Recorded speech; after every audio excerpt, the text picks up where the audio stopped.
दोस्तों नमस्कार। आज चर्चा करते हैं सीआरपीसी के सेक्शन 30 और 31 के पार्ट पे। ज़्यादा टाइम वेस्ट ना करते हुए हमें आज पढ़ना है कि सीआरपीसी में जो सेक्शन 30 है वो क्या बोलता है, सेक्शन 31 है ये क्या बोलता है। लेकिन इस 30 के साथ हमें जानना है आज आईपीसी के सेक्शन 64, 65 और 67 ये साथ में पढ़ेंगे, तब जाके पूरा कॉन्सेप्ट क्लियर होगा कि आखिर डिफ़ॉल्ट ऑफ पेमेंट पे होता क्या है, क्या पनिशमेंट है, क्या प्रोविज़न है, क्या चीज़ें इसकी चलती हैं। चलिए तो डायरेक्ट आप अपनी खोल लीजिए, डायरेक्ट आईपीसी की भी खोलना और डायरेक्ट सीआरपीसी की भी खोलना, क्योंकि ये वीडियो डायरेक्ट बेसिस पे ही चलते हैं हमारे पूरे वीडियो। तो वीडियो को समझने के लिए डायरेक्ट समझना बहुत ही आवश्यक है। चलिए सेक्शन 30 बात करता है, सेक्शन 30 बात करता है जुर्माना देने में व्यतिक्रम होने पर कारावास का दंडादेश। और यही लैंग्वेज हमने आईपीसी में पढ़ी है, सेक्शन 63, जो कि बात करता है कि जुर्माना देने में व्यतिक्रम। तो पहले अगर देखें कि ये कॉन्सेप्ट अगर आईपीसी का है तो यहाँ क्या कर रहा है। चलिए पहले ये बात समझने के लिए कि भैया वह राशि जो अभिव्यक्त नहीं है और दी गई है, जितनी जुर्माना तक हो सकता है अपराधी जिस रकम का दायी है देने का, वह अमर्यादित है लेकिन अत्यधिक नहीं। मतलब अगर जुर्माना दिया गया है तो 63 सिर्फ आईपीसी का सिर्फ अकेला डिनोट करता है कि भैया जुर्माना आप लगा सकते हो, लेकिन जुर्माना लगाओगे अत्यधिक नहीं लगा सकते। क्या बात कर रहा है, अत्यधिक जुर्माना, अमर्यादित जुर्माना नहीं लगा सकते। पता चली एक चाटा मारा है और आप पे 1 लाख रुपए का जुर्माना लगा दिया, तो ये रीजनेबल नहीं है। तो 63 इस चीज़ के लिए बोल रहा है, सिर्फ कि जुर्माना नहीं दोगे तो जुर्माना आप लगा सकते हो, जुर्माना नहीं दोगे तो आप जो भी कर सकते हो, authorise by specified by law आपके पास पावर है, ठीक है। तो आप अत्यधिक नहीं कर सकते हैं जुर्माना देने पे, ये वाली बात करता है, सिर्फ डिनोट करता है। 63 का मीनिंग ये नहीं है, ठीक है। अब 30 क्या बात करता है, 30 बात करता है किसी मजिस्ट्रेट का न्यायालय जुर्माना देने में व्यतिक्रम होने पर इतनी अवधि का कारावास अधिनिर्णित कर सकता है जो विधि द्वारा क्या हो, प्राधिकृत हो। बात करते हैं इसकी कि सेक्शन 63 आईपीसी का अगर देखा जाए और सीआरपीसी का सेक्शन 30 देखा जाए तो ये बात करता है कि जुर्माना कैसा होना चाहिए, रीजनेबल। ये बात सिर्फ इतनी कर रहा है कि जुर्माना देने में व्यतिक्रम, अगर मान के चलो राशि अभिव्यक्त नहीं की गई है तो आपको जुर्माना लगाना पड़ेगा रीजनेबल, ठीक है। ये बात इतनी करता है सिर्फ। और ये जो बात कर रहा है, ये बात कर रहा है कि अगर स्पेसिफाइड बाय क्या हो, लॉ, तो उतना आप लगा सकते हो।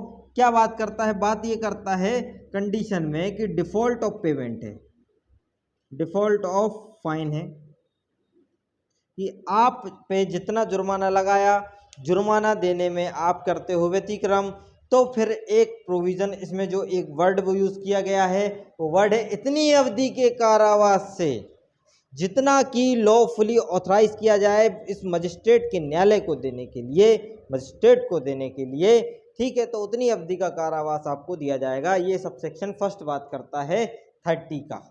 चलिए इसको थोड़ा सा अपन समझने, पहले पूरा समझें फिर कंक्लूजन निकालेंगे, लास्ट में कंक्लूजन के थ्रू अपन पूरा समझेंगे। चलिए सेकंड वाला प्रोवाइजो, प्रोवाइजो बट परंतु वह अवधि जो धारा 29 के अधीन मजिस्ट्रेटों की शक्ति से अधिक नहीं होगी। अब धारा 29 में क्या है, धारा 29 में अगर देखा जाए, सेक्शन 29 में देखा जाए, सेक्शन 29 में बताया गया है कि जो मजिस्ट्रेट है, जो मजिस्ट्रेट हैं वो मजिस्ट्रेट सेंटेंस दे सकेंगे। कितनी कितनी पनिशमेंट दे सकेंगे, सेंटेंस, दंडादेश, दंडादेश कितना दंडादेश देगा भैया। तो इसमें बताया गया है कि जेएमएफसी देता है 3 साल 10,000, जेएमएससी देता है 1 वर्ष 5,000, और सीजेएम कितना देता है 7 साल लेकिन अनलिमिटेड फाइन। ये फाइन का मैटर है ना, इतना फाइन ये लगा सकते हैं। तो 30 में, सेक्शन 30 में जो प्रोवाइजो का पहला पॉइंट बोलता है वो यही बोलता है कि 29 में जो पावर दी गई है किसको, मजिस्ट्रेट को, उससे अत्यधिक नहीं होना चाहिए, चाहे वो 3 साल की पावर दी गई हो, चाहे 1 साल की दी गई हो। अगर जेएमएफसी ने किसी चोरी के मामले में 1 साल की पनिशमेंट दी, 5,000 रुपये जुर्माना दिया है किसने? जेएमएफसी ने, तो भैया ये 3 साल से अधिक नहीं दे पाएगा, ये 4 साल नहीं दे पाएगा। 4 साल देगा तो फिर ये दे पाएगा, है ना। तो बात को समझो, बात को, है ना। 1 साल है तो जेएमएफसी दे सकता है, लेकिन 1 साल से अधिक है तो फिर जेएमएफसी दे सकता है। ये सिर्फ जनरल रूल ये बता रहे हैं कि भैया ये दे पाएंगे, ये नहीं दे पाएंगे। काम की बात, अब काम की बात आती है सेकंड वाले पॉइंट में। बी क्या बोलता है? जहां कारावास मुख्य दंडादेश के भाग के रूप में अधिनिर्णित किया जाता है। कारावास मुख्य दंडादेश के भाग के रूप में क्या किया जाता है? अधिनिर्णित किया जाता है। अब मान के चलो कोई थेफ्ट का मामला है, इसमें 1 वर्ष की आपको हो गई सजा, 5,000 रुपये हो गए जुर्माना, तो 1 वर्ष हो गया उसका मुख्य भाग, मुख्य दंडादेश, मतलब आपका मेन जो पनिशमेंट है वो यही है। तो अब क्या करें? तो इनने बोला कि अधिनिर्णित किया जाता है वहां वह कारावास की अवधि के 1/4 से अधिक नहीं होगी जिसको मजिस्ट्रेट उस अपराध के लिए ना कि जुर्माना देने में व्यतिक्रम होने पर दंड के तौर पर देने के लिए सक्षम है। मतलब यहाँ पे भी पेमेंट का ही इशू आ गया है। मतलब इस अवधि का क्या करेगा? वो 1/4 कर देगा। मुख्य दंडादेश की अवधि का क्या कर देगा? वो 1/4 कर देगा। अब मुख्य दंडादेश की अवधि कैसे पता चलेगी? अब जैसे कि चोरी रहता है, चोरी के मामले में जो पनिशमेंट होती है वो कितनी होती है? 3 साल होती है। कितनी होती है? 3 साल पनिशमेंट होती है। तो ओरिजिनल पनिशमेंट कितनी है? 3 साल। तो मतलब 3 साल का 1/4 बोल रहा है, ना कि इस मुख्य दंडादेश का 1/4। समझ में आया बात को? मुख्य दंडादेश कौन हुआ? मेन पनिशमेंट कौन सी हुई? थेफ्ट की, ये हुई मेन पनिशमेंट, थेफ्ट की ये हुई। ये मैंने आपको डाउट की कंडीशन में रखा था कि आप इसको लॉजिक लगा रहे होगे कि ये मुख्य दंडादेश, जबकि ये पनिशमेंट दी है, ये मेरिट पे है, लेकिन मुख्य दंडादेश क्या है? थेफ्ट का 3 साल ही है। तो 3 का 1/4 इनने बोला कि ये हो जाएगा। अब 3 का 1/4, 12 कितने होते? 36, ये 1/4, 4 नाम 9 महीने। कितने महीने भैया? 9 महीने। समझ में आ रही बात को कि 9 महीने का पूरा टॉपिक छिड़ा है कि 9 महीने की पनिशमेंट ये लगा सकते हैं, दे सकते हैं। अब बात को समझना मेरी और क्या है मैटर ऑफ, ठीक है।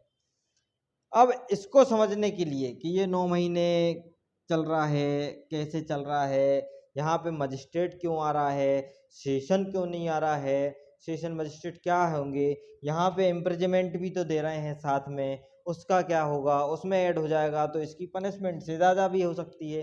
अब मान के चलो यही पनिशमेंट जेएमएफसी ने दी होती, जेएमएससी ने दी होती, ये तो एफसी ने दी, तो दिक्कत नहीं आई, 3 साल की पनिशमेंट दे सकता है, ठीक है।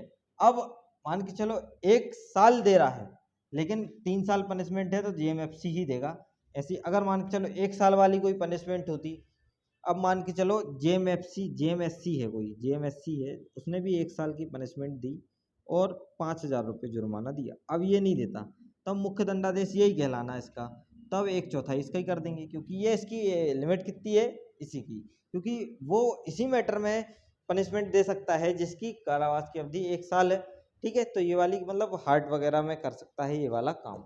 चलिए, अब सीआरपीसी का ये अगर लैंग्वेज समझ में आई तो आइए बात करते हैं 64, उसमें भी बात यही करता है। 64 अगर आप पढ़ेंगे, आईपीसी के 64 खोल लीजिए एक बार और उसकी रीडिंग मारो, जरा रीडिंग करिए, रीडिंग से आप समझ में आएगा कि आखिर बात क्या है। बात यह है कि 64 बोलता है कि जुर्माना ना देने पर कारावास का दंडादेश, ये भी बात वही कर रहा है कि जुर्माना नहीं दोगे तो कारावास से हम आपको क्या करेंगे? सेंटेंस लगाएंगे, पनिश करेंगे। अब कैसे करेंगे? अब इसमें 3 चीज़ों की बात करता है। सेक्शन 64 आईपीसी का देखिए, ये बोलता है इम्प्रिजमेंट प्लस फाइन दी है आपको, या इम्प्रिजमेंट और फाइन दी है, या तो ओनली फाइन दी। देखिए पढ़िए उसका, कारावास या जुर्माना दोनों से दंडनीय अपराध के हर मामले में अपराधी कारावास सहित या रहित जुर्माने से दंडित हुआ है। कारावास या जुर्माने या केवल जुर्माने से दंडनीय अपराध के हर मामले में अपराधी जुर्माने से दंडादेश हुआ है तो वह न्यायालय अपराधी को दंडादेश करेगा और जुर्माना देने के व्यतिक्रम की दिशा में अमुक अवधि के कारावास में भेजेगा या अन्य कारावास के अतिरिक्त जो अन्य कारावास के अतिरिक्त होगा। ये वाली बात 64 में बोली है तो अन्य कारावास के अतिरिक्त होगा। देखिए जिसके लिए दंडादेश तो हुआ है या दंडादेश के लघुकरण पर दंडनीय होगा। ये वाली बात क्लियर मतलब वैधानिकता के सिद्धांत पे ये काम करता है। ठीक है, अब 30 का सबसेक्शन ये बी का 2 वाला पार्ट पढ़िए। सबसेक्शन 2 क्या बोलता है? सबसेक्शन 2 बोलता है इस धारा में अधिनिर्णित कारावास जो मजिस्ट्रेट द्वारा 29 के अधिनिर्णित की जा सकने वाली पावर पे है तो अधिकतम अवधि के कारावास के मुख्य दंडादेश के अतिरिक्त होगा। मतलब इसमें भी अतिरिक्त बोल रहा है, इसमें भी एडिशन बोल रहा है, इसमें भी एडिशनल होगा, यही बात करता है।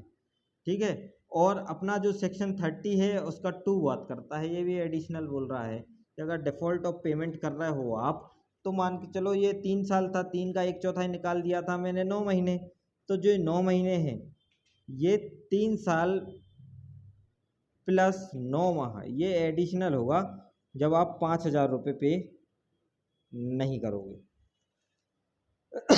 बात सिर्फ इतनी सी बोल रहा है ये। चलिए, तो दोनों का कॉन्सेप्ट समझ में अभी नहीं आएगा, अभी आपको समझना है। कैसा समझना है कि 64 में 2 चीज़ों की बात हुई। एक बात हुई अपनी इम्प्रिजमेंट प्लस फाइन, इम्प्रिजमेंट या फाइन या ओनली फाइन, तीनों की बात कर रहा है। मतलब फाइन क्या है आपका? फाइन है पार्ट ऑफ पनिशमेंट। अगर ये पनिशमेंट आप पूरी नहीं दोगे तो आपको अतिरिक्त अवधि के कारावास से दंडित किया जाएगा, ये 64 बोलता है। 65 क्या बोलता है? अब देखो 65 जो पढ़ेंगे अपन सेक्शन 65 आईपीसी का, देखिए पढ़िए क्या बोलता है। जबकि कारावास और जुर्माना दोनों आदिष्ट किए जा सकते हैं तब जुर्माना ना देने पे कारावास, मतलब या तो इम्प्रिजमेंट प्लस फाइन है, मतलब इम्प्रिजमेंट प्लस फाइन है और इम्प्रिजमेंट और फाइन है, ओनली फाइन की बात नहीं करता। अब 2 कंडीशन देखने मिलेगी 65 में। कैसी कंडीशन देखने मिलेगी आइए समझते हैं इस चीज को। फाइन पार्ट है उसमें भी सीधा बोलता है यदि अपराधी कारावास और जुर्माना दोनों से दंडनीय किया गया है और जुर्माना देने में व्यतिक्रम की दिशा में न्यायालय क्या करता है, कारावास करने के निर्देश को कारावास उस अवधि से जो कि 1/4 से कारावासित करने के निर्देश देने की कारावास की उप अवधि से जो कि 1/4 से अधिक नहीं होगी जो कारावास के अधिकतम नियत की जाए। कारावास के लिए अधिकतम कितनी की जाए? नियत की जाए। मतलब आपको जितनी दी जाएगी अवधि कारावास, उस अवधि का 1/4 आपको क्या करना है? निकालना पड़ेगा। कैसे निकालना पड़ेगा आइए समझते हैं। कैसे? जैसे कि अभी मैंने पनिशमेंट ली थी थेफ्ट के मामले में कि 1 साल है और 5,000 रुपये आपको जुर्माना। अब 5,000 रुपये आप क्या करते हो? व्यतिक्रम करते हो, डिफ़ॉल्ट करते हो देने में, व्यतिक्रम करते हो आप देने में। तो उसने बोला है कि जो कारावास की अवधि नियत की गई, नियत कितनी की गई? 1 साल। तो 1 साल का उनने बोल दिया कि 1/4 निकाल लो। कितना निकलेगा 1 साल का 1/4? 3 माह। तो उनने बोला 3 माह अतिरिक्त आपको दिया जाएगा। तो ये बात तो ये सही बोल रहा, लेकिन सीआरपीसी क्या बोल रहा? सीआरपीसी बोल रहा कि नहीं, मुख्य दंडादेश का 1/4 होगा। मतलब आपकी पनिशमेंट 1 साल है लेकिन आपको दी जानी थी 3 साल, तो 3 साल का 1/4 होगा। समझ रहे बात को? सीआरपीसी में ये बात बोली और इसमें ये बात बोली कि जितनी हम दे रहे हैं उतनी ही अवधि का 1/4 मिला लो, 1/4 से अधिक नहीं होगी। 1/4 से क्या नहीं होगी? अधिक नहीं होगी। अब बात को समझना, दोनों क्रैश करने वाले हैं आपको। कैसे क्रैश करने वाले हैं इसको समझने के लिए हम आपको एक डायग्राम बना देते हैं। जैसे जेएमएफसी हमने निकाला था तो 9 माह निकला था। ठीक है, हमने जेएमएससी का निकाला था तो कितना निकला था? 3 माह निकला था। और हमने सीजीएम का अगर निकालेंगे तो कितना निकलेगा? 21 माह निकलेगा। ये है पूरा मुख्य पनिशमेंट, मुख्य दंडादेश। मुख्य दंडादेश जो कि 1/4 उनने बोला लग जाएगा। ठीक है। लेकिन ये जो बात कर रहा है, ये बात कर रहा है कि इनके 1/4 से अधिक नहीं होगा, 3 माह चल जाएगा। लेकिन अगर कोई पनिशमेंट ऐसी दी जो जेएमएफसी की है, ठीक है, अब कोई पनिशमेंट ऐसी जैसे कि 3 माह निकली, 3 निकली, ठीक है, तो कहते हैं 3 साल की पनिशमेंट दी है और 3 ही साल इनका मुख्य दंडादेश है, ठीक है। अब मान के चलो जब अपन 31 पढ़ेंगे तो 31 में क्या करते हैं, पावर एक्सटेंड करते हैं, ठीक है। अब मान के चलो वो प्रोविजन नहीं था, अब 6 साल की कोई सजा है और 6 साल का 1/4 निकाल दिया, तो 1/4 6 साल का अगर निकालेंगे तो 6 बर्छिंग 72 हो गया, ठीक है। ये हो गया 4 एकम 4 और 4 8 18, तो ये तो इससे बहुत ज़्यादा हो गया, ठीक है। किससे ज़्यादा हो गया, इससे बहुत ज़्यादा हो गया। तो इनने मना किया, रिस्ट्रिक्ट किया, ये मान के चले डीम्ड है, ये ऐसा होता नहीं, ठीक है, क्योंकि इसकी पावर एक्सटेंड सिर्फ दुगनी हो सकती है, जो कि 31 में हम पढ़ेंगे, ठीक है। तो ये एक्सटेंड हो गया, मान के चलो। अब बात करते हैं कैसे कि ये 1/4 से अधिक नहीं होगा, मतलब अगर 3 माह का 1/4 निकाला मैंने 9 माह, ठीक है, तो 9 माह से अधिक नहीं होगी ये वाली पनिशमेंट डिफॉल्ट ऑफ पेमेंट पे। बात ये कर रहा है, वो क्या बात कर रहा है, 30 सेक्शन 30 बात कर रहा है कि मुख्य दंडादेश की अधिकतम अवधि के 1/4 से अधिक नहीं होगी, मतलब ये वाले पार्ट से ये अधिक नहीं होना चाहिए। अगर 1 साल है तो 1 साल का 1/4 निकाल लो और इससे कंपैरिजन कर लो, क्या इससे अधिक जा रहा है, इससे अधिक नहीं जा रहा है, तो बात सिर्फ यही बोल रहा है कि फिर अतिरिक्त आप दे सकते हो। हम समझ में आया बात कि 65 क्या बात करता है। चलिए अब बात करते हैं, अभी दोनों कंडीशन देख ली, इम्प्रिजमेंट प्लस फाइन, इम्प्रिजमेंट और फाइन। अब बचा अकेला ओनली फाइन वाला कॉन्सेप्ट। चलिए ओनली फाइन वाले कॉन्सेप्ट पे आते हैं अपन। तो ओनली फाइन वाले कॉन्सेप्ट के लिए हमें पढ़ना पड़ेगा सेक्शन 67 ऑफ आईपीसी। जरा पढ़िए सेक्शन 67 ऑफ आईपीसी क्या बोलता है। जुर्माना ना देने पर कारावास, जबकि अपराध केवल जुर्माने से दंडनीय, केवल ओनली ऑन फाइन, फाइन की बात करता है। कैसी बात करता है कि भैया सिंपल इम्प्रिजमेंट होगा, सीधी सीधी बोल दी, अगर आप फाइन नहीं दोगे तो हम आपको इम्प्रिजमेंट दे देंगे, कैसा, सिंपल दे देंगे। अगर आप व्यतिक्रम की दशा में न्यायालय अपराधी को कारावास करने का निर्देश देगा। अब क्या बात करता है 65 में भी एक बहुत ही शानदार टॉपिक बोलता है। क्या बोलता है 65 में, बोलता है कि यदि 50 रुपए का फाइन है तो आपको हम पनिशमेंट कितनी दे देंगे, कितना माह का कारावास होगा, 2 माह का। यदि 50 से 100 रुपए का है तो आपको कितना दे देंगे, 4 माह का। यदि 100 रुपए से अधिक का है तो कितना दे देंगे, 6 माह का। मतलब टोटल मिला के 6 माह आपको देना है ओनली फाइन पे। यदि पनिशमेंट ओनली फाइन है तो फिर ये वाला प्रोविजन आप पे फॉलो करेंगे, फिर 1/4 का कॉन्सेप्ट नहीं आने वाला है, क्योंकि इस पे पहले से डिसाइड है, ठीक है। तो आप तब भी आपको देखना पड़ेगा, जो 30 वाला पार्ट है, 30 के पार्ट में आपको देखना पड़ेगा कि ये कहीं 1/4 से अधिक तो नहीं जा रहे हैं मामले, ठीक है। तो ये वाले कॉन्सेप्ट समझ में आए हैं, ठीक है। चलिए इसके बाद समझते हैं अब कंक्लूजन क्या निकला, फाइनल कंक्लूजन कैसा निकलता है, कैसा क्या है। मतलब फाइनल कंक्लूजन ये निकला कि कॉम्पिटेंसी चेक हुई, किसकी, जो इसमें बोला गया है कि अपनी पावर का यूज करके कॉम्पिटेंसी प्लस फाइन, जो कि कैसा है, डिफॉल्ट, ठीक है, दोनों मिला के क्या चेक करेंगे कि 1/4 से अधिक तो नहीं है, यही चेक करेंगे कि दोनों मिला के 1/4 से अधिक नहीं होना चाहिए। यही पढ़ा हमने अभी तक, पूरा कॉन्सेप्ट हमने यही समझा कि कॉम्पिटेंसी देखेंगे, कॉम्पिटेंसी में अगर फाइन थी और फाइन न देने में आपने क्या किया, डिफॉल्ट किया, तो डिफॉल्ट दोनों मिला के चेक करेंगे कि 1/4 से अधिक तो नहीं है। तो यही अपना 30 का बोलता है। अब लास्ट में क्या निकला, आप तीनों चारों को मिक्सर करके देखते हैं एक बार। ये हो गया पूरा कॉन्सेप्ट। अब देखो फाइनल कंक्लूजन क्या है। फाइनल कंक्लूजन देखो बात, फाइनल कंक्लूजन क्या निकला, फाइनल कंक्लूजन निकला है कि 64 क्या बोलता था, ये वाली बात बोलता था, 65 ये वाली बात, और 67 ओनली फाइन वाली बात बोला।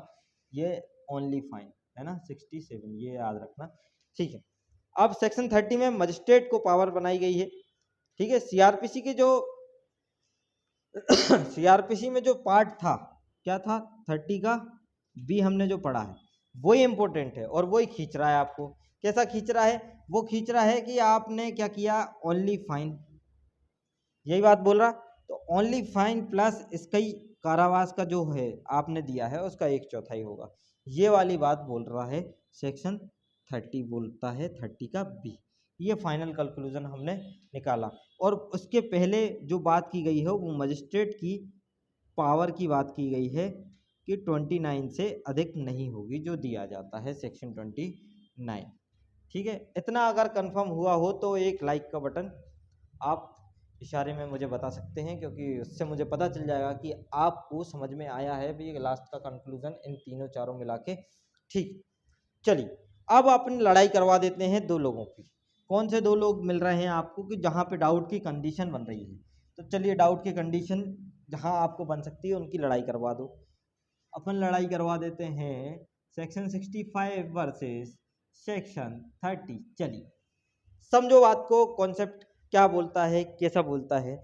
ये बोलता है इंक्लूड, इसमें क्या है, दोनों, इम्प्रिजमेंट प्लस फाइन, इम्प्रिजमेंट और फाइन दोनों इंक्लूड हैं। बोलो हाँ, इंक्लूड हैं, दोनों इंक्लूड हैं। ठीक है, अब इनका 1/4 की बात कर रहा है ना वो, इंक्लूड क्या है इसमें, फाइन इंक्लूड है इसलिए 1/4।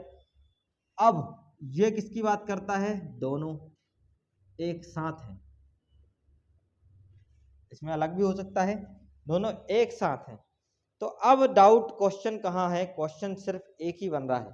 क्वेश्चन क्या बनता है, क्वेश्चन को समझिए, क्वेश्चन क्या है, सवाल यही है कि दोनों में 1/4 लिखा है और दोनों एक साथ लग सकते हैं। मतलब दोनों में लिखा है 1/4 65 में, और दोनों एक साथ लग सकते हैं। प्रश्न अकेला यही उठ रहा है कि यार क्या दोनों में, दोनों का 1/4 करना है, फाइन का भी 1/4 करना है, क्या इम्प्रिजमेंट का 1/4 करना है, क्वेश्चन ये है। अब इसमें दोनों एक साथ लिखे हैं, उसमें भी लिखा कारावास और जुर्माना, तो क्या दोनों का 1/4 करना है, दोनों का, जैसे कि 1 साल का 1/4 करना है, 5,000 नहीं दे रहा है तो उसका भी 1/4 करना है, क्या करना है? अब ये क्वेश्चन आ रहा कि नहीं आ रहा, आपके दिमाग में आ रहा होगा कि दोनों लिखा है तो 1/4 करना है, कि फाइन भी लिखा तो 1/4, क्योंकि इस पे कारावास की अवधि से 1/4 अधिक नहीं होगा, तो किसका, फाइन का, फाइन नहीं दे रहे हो तो कारावास का 1/4 से अधिक नहीं होगा। ठीक है, ये डाउट है, मैंने आपको समझा दिया है, आप वही हो, लेकिन थोड़ा सा और स्पेसिफाइड कर रहे हैं हम इसके बारे में। चलिए तो समझने के लिए बात करते हैं, थोड़ी सी आगे बढ़ते करते हैं, कैसे बात करते हैं कि यदि देखा जाए तो ये 1/4 है पनिशमेंट का, किसका है, ये 1/4 है पनिशमेंट का, और ये 1/4 है किसका, पावर का। आप समझ में आया, मतलब ये दोनों का है। अगर डिफॉल्ट पेमेंट आप दे नहीं रहे तो बच्चा क्या, कारावास, और कारावास का फिर 1/4 कर देंगे, नहीं तो था तो वो दोनों का। अगर थोड़ी बहुत आप रकम दे देते तो रकम का भी 1/4 कर देते वो, ठीक है। लेकिन ये क्या है, ये पनिशमेंट का है, ये लेकिन पावर का है, ये है पावर का, ये पनिशमेंट का नहीं है, ये पावर का है कि 3 है, 10,000 है, 1 है, 5,000 है, तो इनका 1/4 होने वाला है। किनका, इनका 1/4 होने वाला है, पनिशमेंट का नहीं होने वाला। क्लियर है, मतलब 30 बात करता है 1/4 पावर की, और 65 बात करता है 1/4 पनिशमेंट की। अब आपको बिल्कुल डाउट क्लियर हो जाना चाहिए कि अब कॉन्सेप्ट कहाँ पे होगा। और बात करें कि ये अगर पनिशमेंट की बात करता है तो ये एप्लीकेबल किस पे होगा, तो ये एप्लीकेबल होगा अपना मजिस्ट्रेट पे और अपना सेशन पे, मतलब सेशन जज और मजिस्ट्रेट पे एप्लीकेबल होगा, बोथ, दोनों पे एप्लीकेबल होता है सेक्शन 65। ये ओनली किस पे होता है एप्लीकेबल, ये मजिस्ट्रेट पे होता है एप्लीकेबल। समझ गए, है ना। Imprisonment is not part, only fine, तो सेक्शन 67 हम पढ़ चुके हैं। तो ये डाउट भी नहीं आना चाहिए कि सर अगर इम्प्रिजमेंट होता और फाइन नहीं होती या ओनली फाइन होता तो क्या होता, तो सेक्शन 67 आप ध्यान से पढ़ लेना। ठीक है, अब imprisonment is part of punishment, तो ये imprisonment is part of punishment, only fine यहाँ पे नहीं हो सकती, किस पे, सेक्शन 30 सीआरपीसी में। क्लियर। अब थोड़ा सा आगे बढ़ जाएं, क्योंकि अगर पनिशमेंट दे रहे हैं तो 31 पढ़ना बहुत ज़रूरी है, थोड़ा वीडियो और जाएगा, ठीक है। तो बने रहिए और लास्ट तक वीडियो देखना, तो पूरे डाउट क्लियर रहेंगे आपके। और जो भी डाउट अगर आता है तो कमेंट में आप मुझे बता देना, और मैं पर्सनल नंबर भी आपको लिंक में दे दूंगा, तो आप उस पर मुझसे डाउट पूछ सकते हैं, मैं आपको ज़रूर क्लियर करूंगा। चलिए सेक्शन 31 जरा पढ़ लीजिए। सीआरपीसी का क्या बोलता है? एक ही विचारण में कई अपराधों के लिए दोष सिद्धि होने के मामले में 10 साल है, मतलब sentence of cases conviction of several offences के बारे में बात करता है। मैं सिर्फ इसमें एक ही चीज़ बताना चाहूँगा, इसमें 2 वर्ड लिखे कि जो पनिशमेंट है आपका, जो सेंटेंस है, जो आपको सेंटेंस है, ज़्यादा टाइम नहीं लूँगा, सेंटेंस 2 तरीके से चला रहा है इसमें। एक तो कॉन्करेंट चला रहे हैं और एक तो साथ साथ, मतलब एक तो साथ साथ चलाते हैं और एक चलाते हैं क्रमवर्ती। अब क्रमवर्ती और साथ साथ का क्या ऑब्जेक्ट है?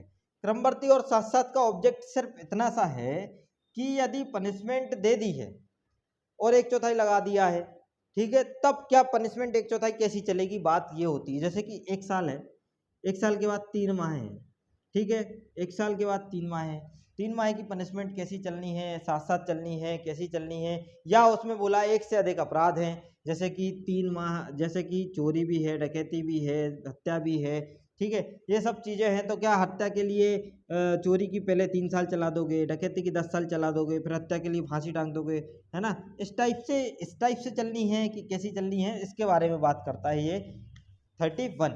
तो कॉन्करेंट, अब अगर लिख के, जस्ट मजिस्ट्रेट है, मजिस्ट्रेट ने अगर लिखित कर दिया, कैसा कर दिया? लिखित में अगर ऑर्डर दे दिया, तो पनिशमेंट साथ साथ चलेगी, क्योंकि वो लिख के जाएंगे कि ये एक ही विचारण इनका किया जाए और एक साथ पनिशमेंट इनको दी जाए।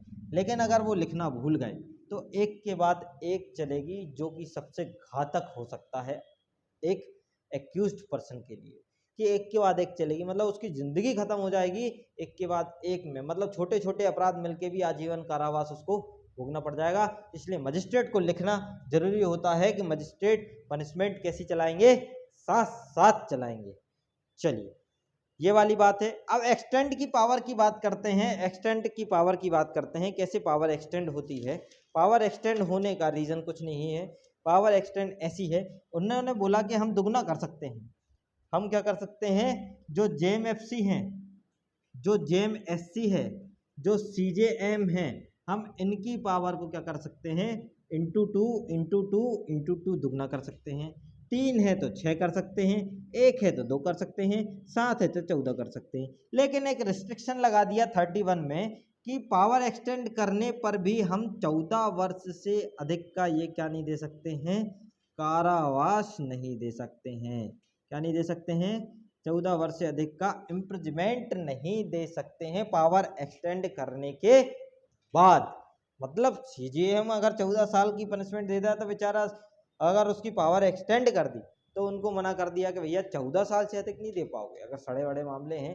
बाकी तो फिर अगर डेथ सेंटेंस है तो फिर आपको permission of high court, consultation of high court, परामर्श ऑफ हाई कोर्ट, पुष्टि of, confirmation of high court आपको लेना ही पड़ेंगे, तब जाके आप डेथ सेंटेंस दे पाओगे, अन्यथा 14 वर्ष से अधिक की आप नहीं दे पाओगे।